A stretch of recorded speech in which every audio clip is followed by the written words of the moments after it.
I'm just gonna make sure Theta is ready too, because it's just impossible to tell otherwise. There you go. Go. Okay, let's do it.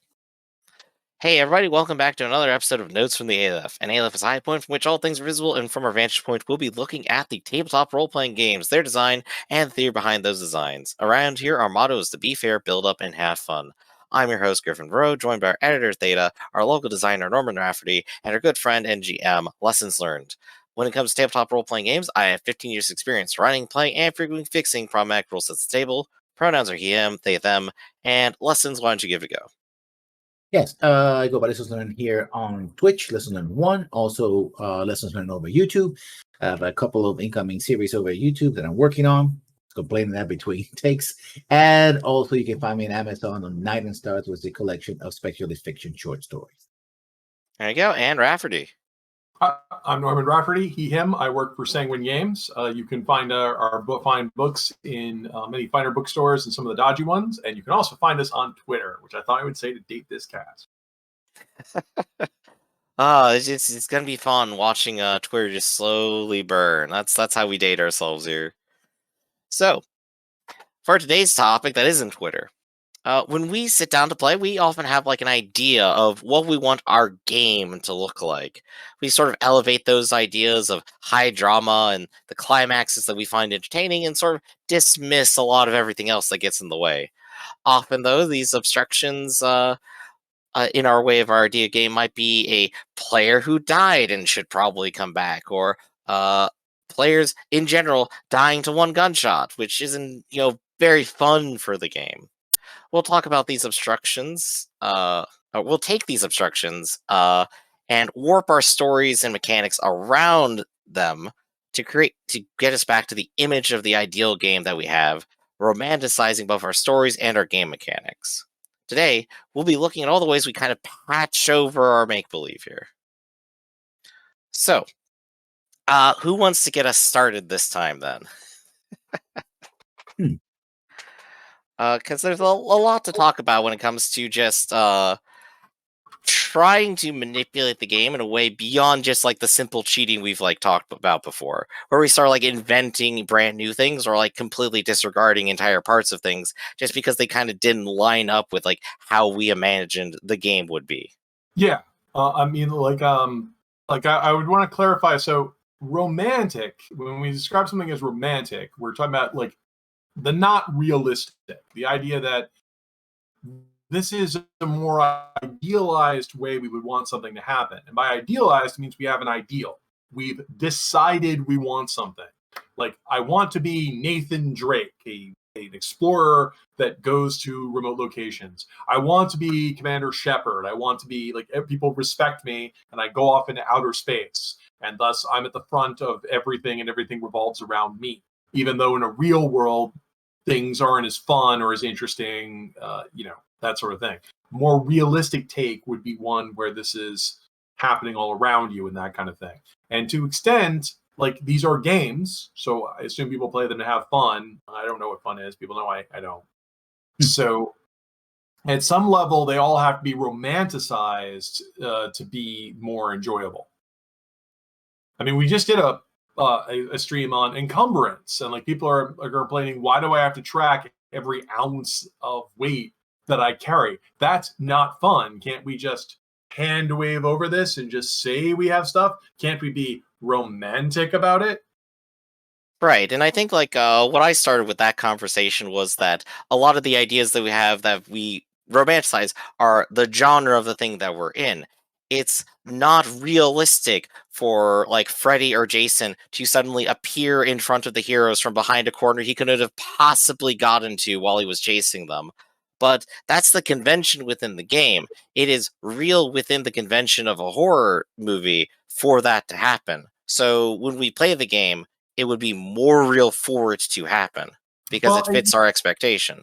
You could also have ludo-romantic dissonance. There's a $3. There we go. That's our big word for today. That's one thing that a lot of people are getting more vocal about this in Dungeons and Dragons. In D&D 4th edition, they started you with 20 to 30 hit points. In D&D 5th edition, they start you with 6 to 10. and you could be easily killed if you get down to -9 or -15 or whatever. And then they would throw monsters at you that can do that much damage in a single hit. And so there was this weird thing going on of, we tell the players it's a game of romantic adventure. Be the hero you want to be. And then we throw them in there. Okay, the first guy stabs you and you fall down. Mm-hmm. It's like, wait, I don't feel very heroic now. This isn't Legolas. What are you talking about? Right. And so now a lot of people fix that by saying, well, we'll just start you higher level, or the GM will just res you, even though that makes no sense. We'll just kind of hand wave over it. But like, that's an example of, you could tell people that's what the game is, but the rules are fighting against your romanticism. They're fighting against that ideal. And you either have to fight the rules on this, or you're not, or some people will just argue that's just the way it is. And I think we definitely covered this topic a whole lot with like some of our other talks too, which is basically you want to design a game around the thing it's supposed to be, and those rules are supposed to support it and everything. So we've been in this area before, at least. Right. Yes. And definitely start arguments. Yeah. Let's get the obvious thing that if you're still on dying social media, so 1,000 voices will cry out, play another game. Okay, we got that out of the way. Thank you. Yes, please, anything. Yeah. Now that we got that out of the way, I think because any one game can make still have the problem. It's not, we talk about Dungeons and Dragons, but a lot of games have that problem as well, right? I'm supposed to be this vampire that's supposed to be in the masquerade, but guess what? I can do whatever, and the masquerade it's never an issue, right? Exactly. Et cetera, et cetera. So I think the problem in many ways is inherent in the mechanization, right? Because it's the moment you start mechanizing things, you start putting stakes on the ground, right? And say, okay, these are the limits. And the thing about romanticism is that it's a glossy wave thing. It's not really clear. It has a lot of room to maneuver. It's a feel, right? It doesn't feel like if you play Alien. And another thing is that, ironically, and this happens to me a lot with like horror games, in order to emulate, and I usually emulation, not simulation. People use simulation. Simulation is more realistic. Emulation of the feel, you have to sacrifice a lot of things, such as player agency. Because in a horror situation, you're the victim. You're not the hero. You're the victim. The only thing you can do is run and hope that you're the last person in the boat that's pulling away from the horrible island that consume all your friends, right? Right, you can still be the hero who picks up the shotgun, but you really shouldn't be expecting that to actually kill the thing coming after you. Yeah, that'll slow them down a little bit, right? It's much easier to shoot at the ceiling and the ceiling collapse, and that might just 5 minutes, and that was right? A huge, because Griffin, were you in our All Flesh Must Be Eaten game? I don't think I was, unfortunately. Okay, so All Flesh Must Be Eaten is based off of Unisystem, which was originally the Buffy the Vampire Slayer role-playing game, so it's a superheroic game. And so there's a huge problem in that game where it's extremely difficult to take any lasting damage, which actually gets into like when we talk about like it's not that hard to find a horror game that will kill you.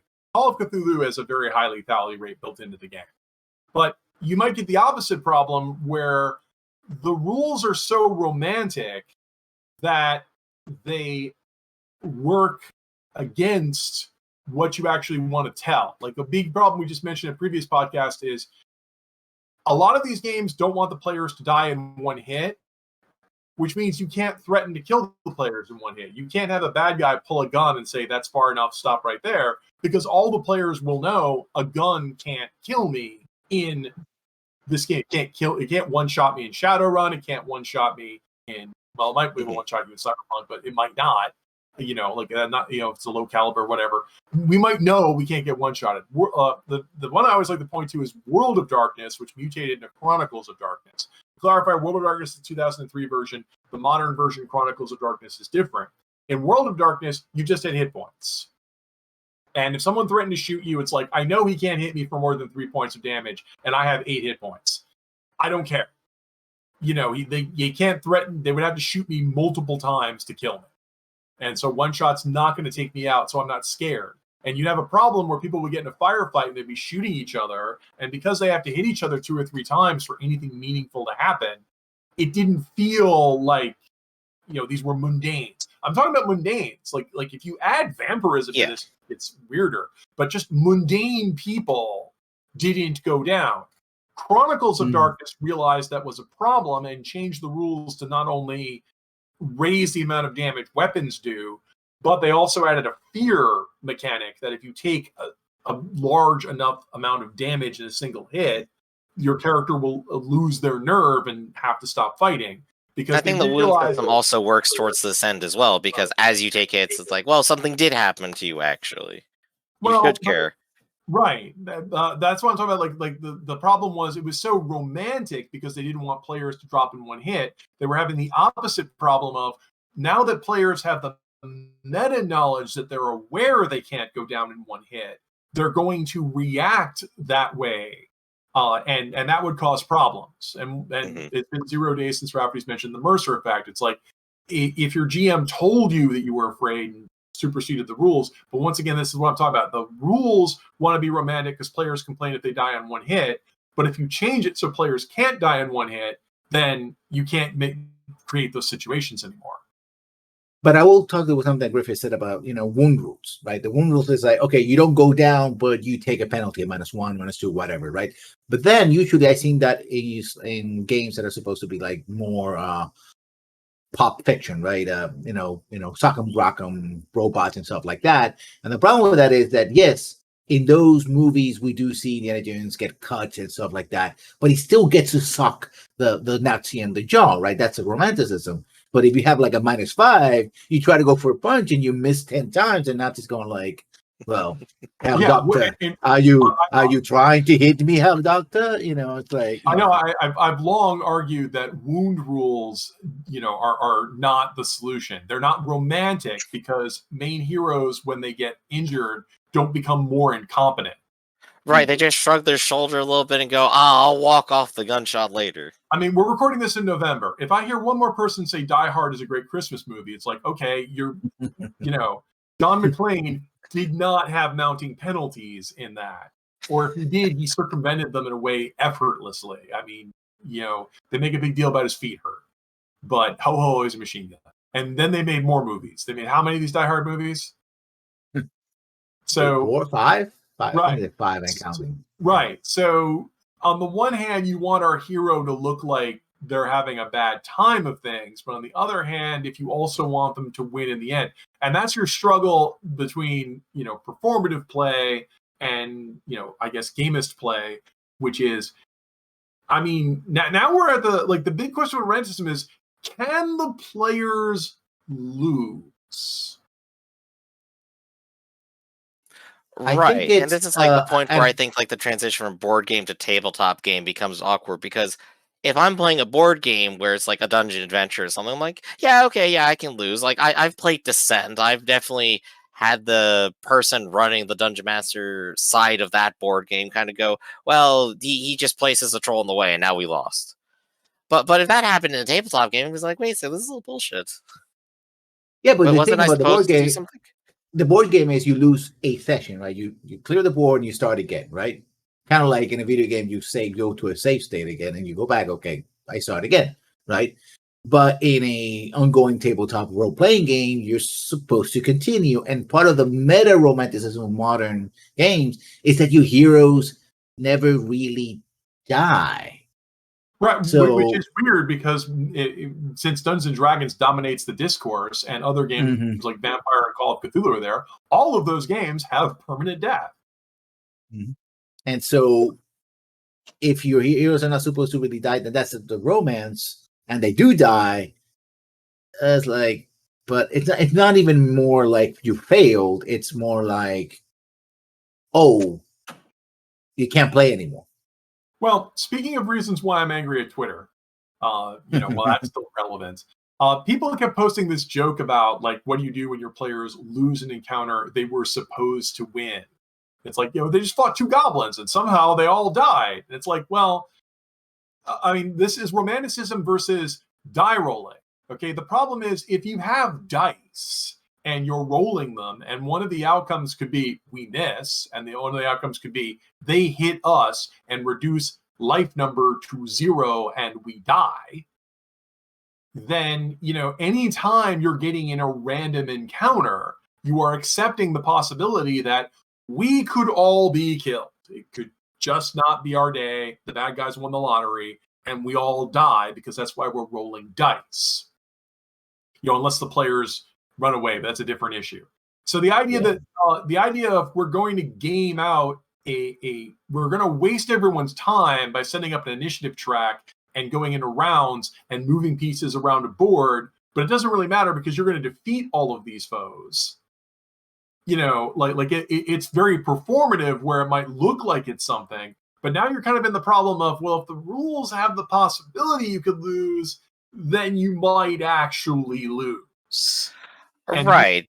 And that's at odds with the romanticism of, no, you're, according to the story, you're supposed to defeat them. And there's no good solution to that if you didn't have a provision for it already in the storytelling. Like, I do want to add to this, we enjoyed playing Wicked Ones, and the Abyss game that we just made came out. And those games have in them provisions for players becoming lost. Like, they just take too much stress and they leave because they can't handle it anymore. And so that's you don't just go straight to dead here. Right. And that's a lose condition that isn't a death condition. And I like that those games have that because they're being honest about their romanticism. Like, how did they get away? Make something up. But we wrote in the rules that if this happens, you will leave the encounter, but not in a fatal way. But now we're being honest about the meta. That's the romance of the game. It's extremely difficult to get killed, well, in Wicked Ones or Abyss compared to other games. But that's the romance of the game. It's written in there that it won't happen. Right. It's within a genre that maybe like the weirdo villains do something crazy and get themselves killed because that's part of the story. Yeah. But also, I think maybe we can also include, we don't have romantic death rules. Mm-hmm. If I would be so bold, right? Oh yeah, you just kind of like instantly you go to 0, you fall down on the ground, you die in the middle of the fight, and you don't get any last words. Write a new character. Yeah, if a dragon, spits acid on you and overcomes your something, you're just a melted puddle of goo on the ground, and it's like, well, roll a new character, right? Which that was the way we're supposed to be, but now people have a new meta, a new romantic meta about it. Weren't romantic. These games were very much, simulations. Mm-hmm. I would say roguelike permadeaths. I mean, the goal of the game was how far can you advance? You didn't make a lot of choices about your character. Like, you rolled dice and the stats that came up dictated your character. Do you want to play a fighter? If you rolled a 6 on strength, you're not playing a fighter today. You're playing a wizard because that's what the rules say you're doing. And okay, I guess that's what I'm doing today. The entire concept of your character as a personal avatar that you customize and as part of your imagination, your own romanticized object in this game, the role that you'll take on that you can live through. I'm not saying that's a bad idea, but I'm saying that's at odds with the old school idea of we're going to throw you into a bunch of contests that we will roll. It's at odds with rolling dice for emergence. I got some people asking me about GM-less play, like how you run a game without a game master. And I'm with people on the idea of that because I've seen that. And it's been my experience that those games stagnate because every player is romanticizing their character so much. Now, I want to say something about that. Okay. Sorry, if I may. I think the romanticizing of the way we're talking about it actually started with the shift to more storytelling stuff. Basically, when games included more fiction in their rule books, right? Your Shadowruns, your other games, like, oh, here's a little short story about how it should go, right? And there's a description of this battle and this fighting between these characters, but those are purely fiction that is supposed to illustrate the rules, but you can't write, unless you're Gygax, literally like, oh, this is the rule for evil, and let me repeat you a paragraph out of the DMG, right? Put it in a page, like, oh yeah, I'm gonna have a fight between magical elves and bloodthirsty orcs in the middle of Seattle. I'm gonna go like, well, this one orc, did a half burst, and so that counted like 7 bullets, but because that slows down and just feels like, okay, you're reading me the rules, you're not telling me a story, right? Mm-hmm. And I think that's the space that we're talking about here. And as more RPGs try to differentiate itself from Dungeons and Dragons, say no, we're really about storytelling. They included more and more romanticism, but the rules didn't. When you went to the rules, it wasn't still not there. Oh yeah, no, I mean, like the big thing we were talking about is the cutscene. That the abuse of the cutscene rose like in the late 90s, early 2000s, especially in computer games, where the cutscenes became more and more elaborate. And there's even people making fun of like the JRPGs of the bad guy had to move in a cutscene, but they can't actually, or I had to move in a cutscene that I can't actually use in the game. What the hell happened here? And you saw that in early like Dungeons and Dragons, like Dragonlance. The Dragonlance novels were all adapted into Dungeons.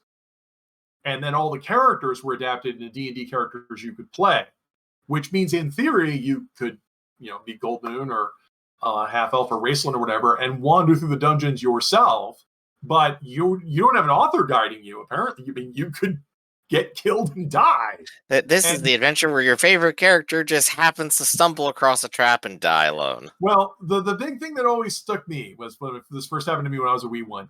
Is there's a romantic encounter where you meet a village that's been destroyed, and there's one person left. I must tell you the horrible things that happened to my village. That's exactly. It's long enough to tell you the story. And then die. And like everything that was going through our heads at the time is we have healers and Griffin medicine. It's like we could prevent this man's death. But it's scripted because it would be more romantic. Like instead of just someone leaving a note or an audio log, because you can't do that in D&D, behind of what happened here, it's more like larger than life. It's more romantic if someone tells you. You feel slightly more stake if the dying person is asking you to get vengeance for them than if you just find a note that said, "Oh boy, I sure wish the next person that reads this does this task." Right. In fact, right. But this is like also why you see like future editions of D&D like come out with the rules of like only heroic people can be resurrected from death. Yeah, some of them might choose to say no.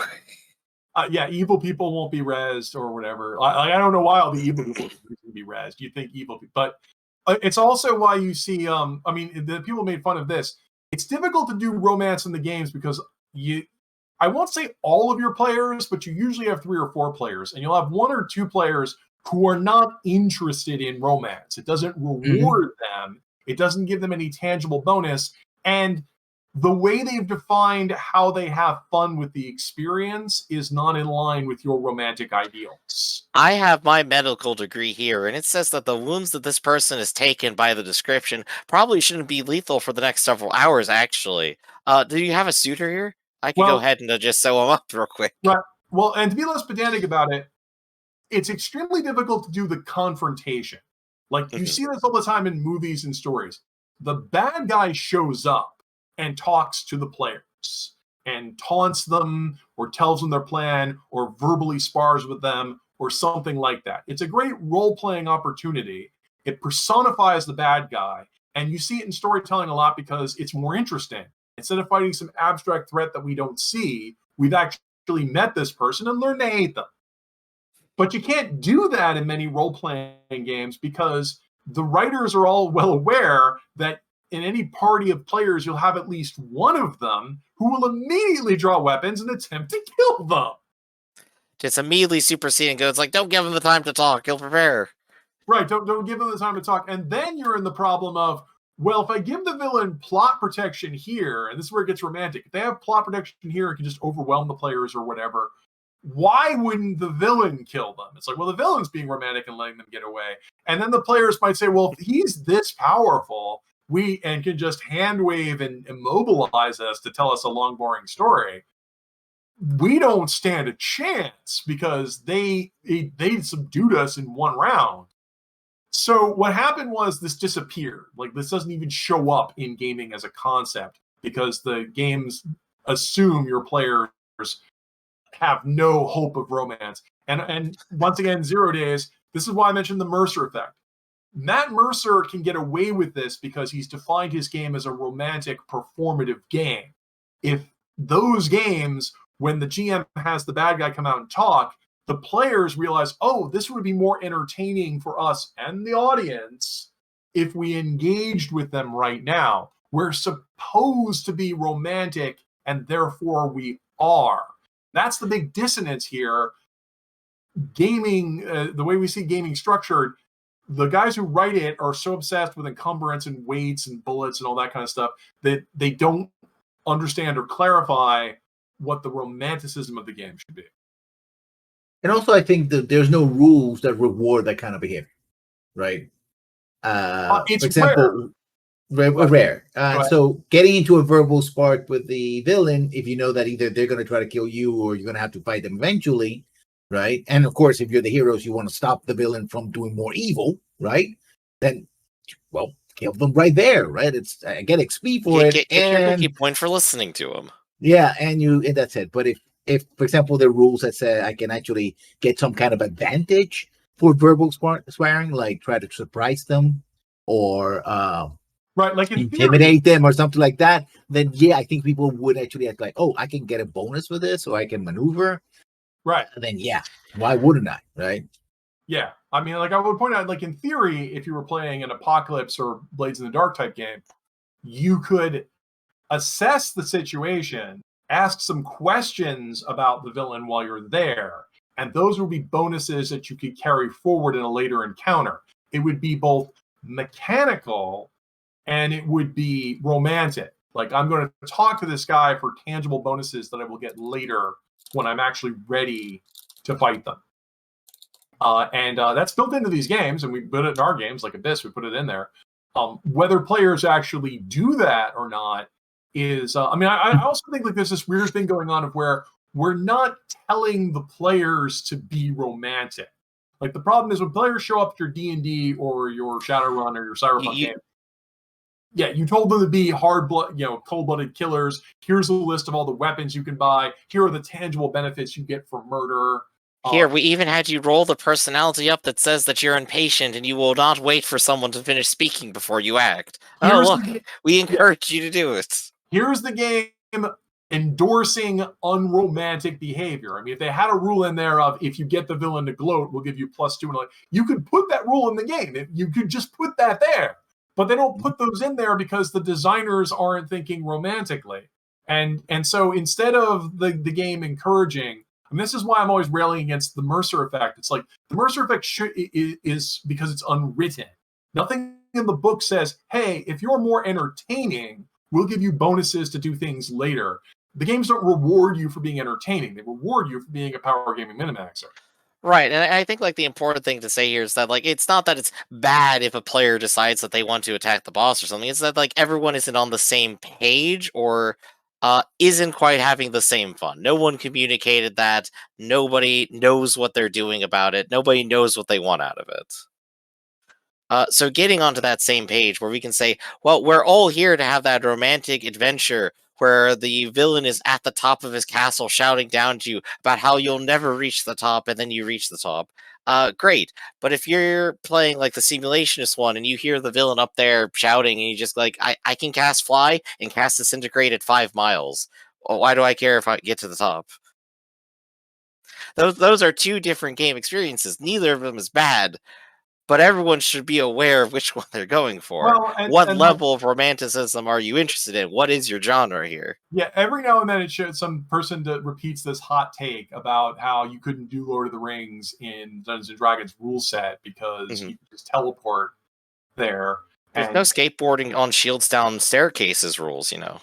Right. I mean, well, getting away from the rule of cool, like that stuff that people will say, well, you're a fun GM, you just pick that up. No, I'm talking about like the actual rules. Like Rafferty is persona non grata at your D&D game because I'll immediately start casting auguries and legend lores and communes and getting answers to all of my difficult questions. You want to know what's happening? How dare you? Well, and I'm not making stuff up to do it. It's the game had this material in it already. Like, you know me, I've been my jihad against charm person. It's kind of like, we want a game where everyone's fun and you're all like, no one's violating any personal boundaries. By the way, we've given every character the ability to have a roofie. It's like, these are the tools the game gives people, and they're sending an unromantic message. It's like the games are telling you everyone you meet is going to try and murder you. If you make a mistake, we'll kill you. And or you might be caught up in I don't want to diss like a game like Vampire or those kinds of games where you'll often run a situation of the bad guys are so much more powerful than you that you're just a pawn. And when you show up at the cutscenes, it goes exactly the way it's supposed to because it's a cutscene and you don't have any agency in it. And a mistaken attempt to be romantic, but except you're just like a passenger watching your own cutscenes unfold in front of you. Instead of the script, the story. It's possible that you can tell a story where we're larger than life characters, but we also have impact on the story. I mean, also, and I talked about this before about rules on romantic and the romance of them is that what's a reward structure? Because if you reward people by killing, and that's a hard boil versus the romance of clashing swords and trading barbs and stuff like that, then you don't have the rules to support that. It's a difference between killing an enemy and defeating an enemy. I think defeating the enemy would be romantic, and this could be considered as romantic, while just killing the enemy is like Well, point of order, and since Dungeons & Dragons 3rd edition, it's still true in 5th, you don't get the experience points technically for killing them. You get the experience points for defeating them. They are clear that if the villains surrender, you get the experience points. Murder, though. Villains don't surrender. And there's How no can we real be sure his mechanics. surrender is real, Well, though? that's because there's not really morale mechanics for the surrender as well. There are no morale, and it's written into the text. They used to be, though. That you'll kill them. I mean, it's written into the text that they assume. It's funny because the adventure writers assume that. But also, it's like you said, there's no reward for it. Like sometimes some games would experiment with the idea of, what if we gave you extra experience points for being, for good role playing? That there it is. Now, all your players should be good role players and they'll get extra points, which is one of the worst ways to do it because first of all, what the hell is good role playing? You have to define what that is. And if it's be romantic and let the bad guys get away even though they could kill us, some people would argue that's bad role playing. Some people will point out, I wrote down chaotic evil on my sheet. So it's good role playing if I'm an asshole. And also this never winds up working because players are competitive drama. Well, they want to win. They want to win. Right. It's a game. They want to win. Yeah. But why is that person getting more experience points than me? The GM must like them more. This is a bad game. I'm going to quit, or I'm going to quit, or even worse, I'm just going to get mad about this and just make the game worse because I'm not going to get those points. And so that never works. Like points for good role playing doesn't work. Players get bitter, they don't get it, and it turns into entitlement. They wind up getting it anyway, and then you're not making it right. You would want to be more specific about it. Then you would want to give people the reward for listening to the speech or listening to the dying man's words and following through on his vengeance or something. You want to give them rewards for specifically the things that are in genre that support the kind of game you're trying to play, rather than the broad they role played it well.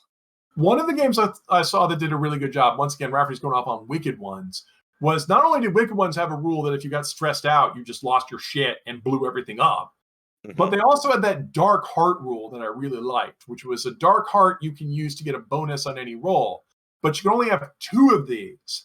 If you accidentally earn a 3rd Dark Heart, which you could earn from good role playing or good successes, if you earn a 3rd one, then because you're defined as an asshole, you have to go off and do some asshole thing because I'm so full of myself because I'm so great. And each character has a different thing they do when they turn into an asshole. But that is a romantic way of encouraging players. Okay, I should be burning through my dark hearts and doing shit in the game because if I'm not burning through this and doing this in the game, I'll turn into an asshole. Right, you shouldn't store up all of your resources forever and then never use them. Right. It's the same thing with what I've been complaining about cyberpunk games. Will tell you, okay, you need to drift under the radar. Well, in order for that to work, you would have to tangibly reward players for not using rocket launchers on the library. You'd have to have some benefit that they get, or at least a very obvious stick. Like I said, the GTA Stars thing, some sort of communication to the players that the romanticized appropriate behavior you want to see. Otherwise, like I said, romantic can go both ways. It's fun to blow up the library. It's fun to run around as a giant bulletproof troll slicing through things with your vibro katana. So, some players will think that's what they're supposed to be doing. And, if that's what you guys want to do, that's fine. But you're not doing the other stuff. Right. Again, it's game systems that need to reinforce what you're doing here. And when it comes to every single game, none of them has anything for that's kind of specific situation you mentioned here, which is what happens when you start drawing the ire of the authorities, or you're causing so many problems other people should probably care about it. Because within genre, it doesn't matter how many buildings explode because of the action hero. He's not going to get any flack of it until the movie's over. But when it comes to player characters, if they start a random fight in the middle of town and they blow up 5 buildings, the question is hold up a second, I thought this was a city. Does nobody care that they literally are attacking it and murdering people in the street right now? But having the police stop and arrest people in the middle of the movie is only the thing that Monty Python and the Holy Grail does successfully. But again. Which, by the way, happened because they had no way to end the script, and it's okay, the cops come in and they just arrest everybody. Well, they built up to it. It was pretty. I love all the interviews up to that. Yeah. The heroes do not often get punished for anything that they're doing. It's not in genre for that to happen. Well, and maybe also, within a horror movie, the players get punished for doing being sexy teens or something, But that's punishment's not romantic. I meet way too many gamers who enjoy the movie Commando, which at the time critics panned as one of the worst movies you could watch. Did you leave anything for us? Just bodies. It's this one guy, there's literally a scene where Arnold is in a tool shed. He's just grabbing tools like buzzsaws and throwing them and decapitating people because he's indestructible. Oh, yeah, it's peak action movie right there, right? Well, yeah, it's all the cliches of action movies, and it's miserable because not only do gamers love that, but you can never do that in a game because no game would let you grab a buzzsaw and kill someone fatally with it. None of them would have a rules set that turns into that expression. I just want to make my favorite sidebar comment. When Gary Gygax hated the Conan the Barbarian movie, the first one. He hated it, said it was not good, nothing in it made any sense. Oh, like D&D. Oh, the guy invented hit points. Oh, Conan's totally out of character, not realistic at all. The inventors of D&D don't like the Conan. I wonder which one has more popular movies. Yeah, I think again, I think when we talk about romance, we actually ultimately talk about management of expectations. What are expectations that you're soliciting from your audience, and how much of those expectations survive contact with your rule set. Right. I mean, that's the thing. My favorite buzzword of ludonarrative dissonance. It's the idea of, that. One of my big complaints that I keep complaining about Dungeons and Dragons is it's not a romantic game. It's a game that sets you up that you can build evil assholes who get rewarded for murder, and there will be villains who will and mechanics that will exploit any mistake that you make with fatal consequences. With the wrap around this being, well, we just made death a revolving door, so we just kind of made that pointless. But that doesn't make it more romantic. It's not that you're jumping across the gap and sorting all the people. There were versions of D&D that had things in it like action points or luck points, but those, of course, were too complicated, and players kind of got rid of those. There is the weird thing, the martial fighter that's in D&D 5 that has a bunch of weird moves they can do. Yeah, that's one of my favorites because it reminds me of the Warlord from 4th edition, where you have a whole bunch of different choices, and you can even tell other people to make better choices. But that's one character class. I mean, but it's one. In the beta, they had a lot more classes like that. In the final, there's only one, and it's the fighter, which is a class no one is playing because no one is playing fighters. Mm-hmm. Yeah, but the reason why I said that the dice mechanic or the point mechanic that they have for that fighter, they limited that. Almost every class had that a form of that.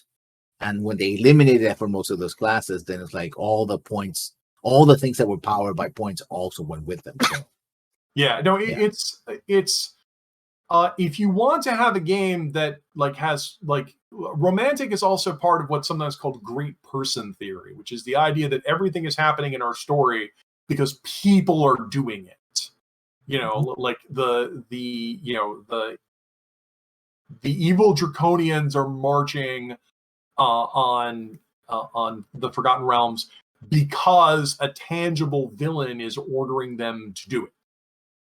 And you can, it's not the prophecy said evil's just rising from their graves. It's this is happening because people are doing it. And in theory, you could meet these people and interact with them. And you have to save the city because only you are great enough to save it. It's not that, we need to mass an army and we need you to lead the army and we need to have army strategic battles. I mean, as much as I praise Kingmaker is dial the romanticism down a little bit. You're a colonial colonizing an area. You have to stop and do fortifications and other special things to hold on to your territory.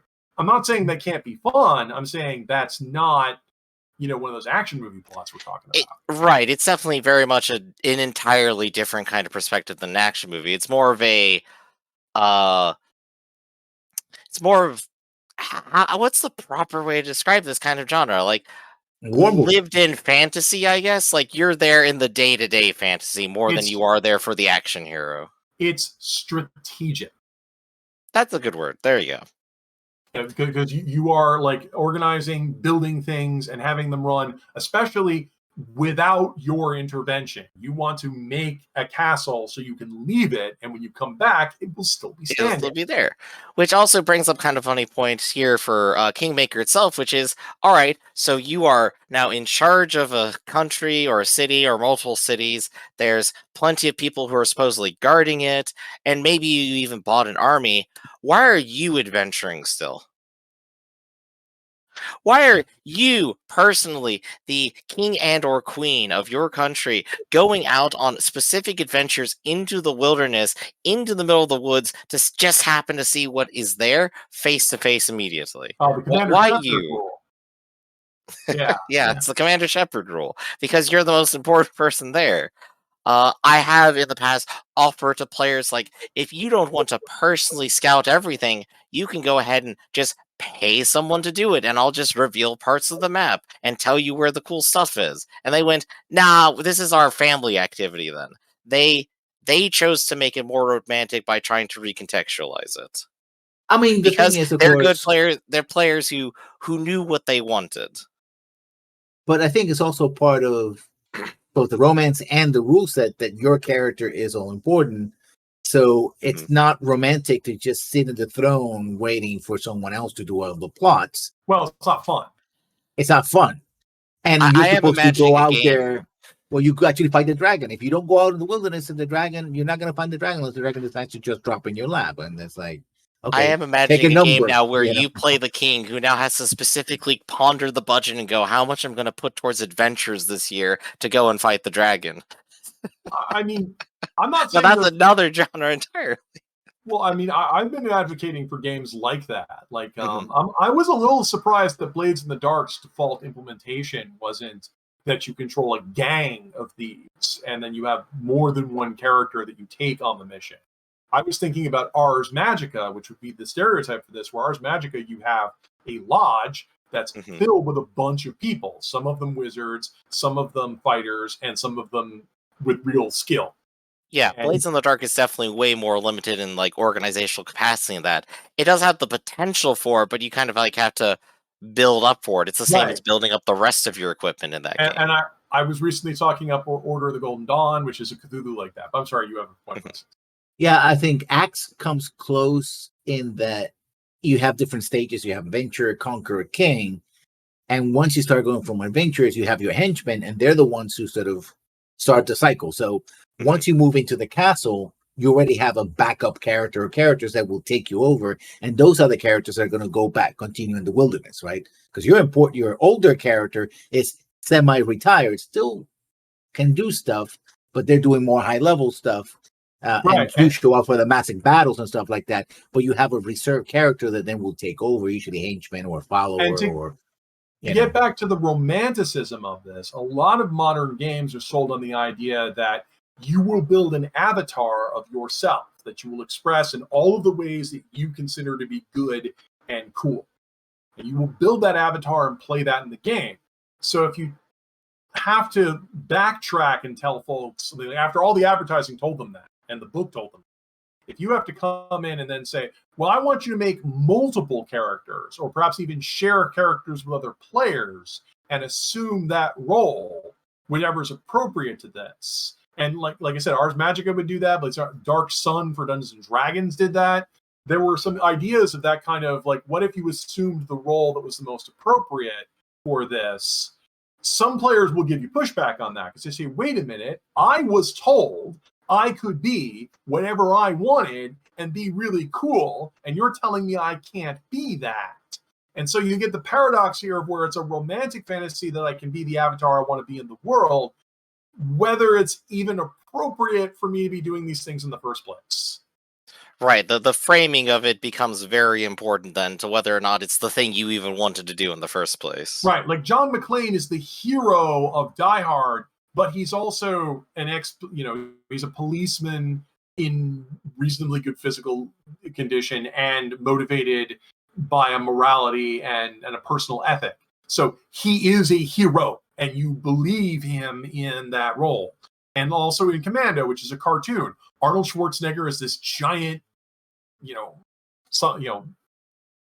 paragon of a man who, when he grabs a buzzsaw and flings it, you believe that more than you would if he was only 90 pounds.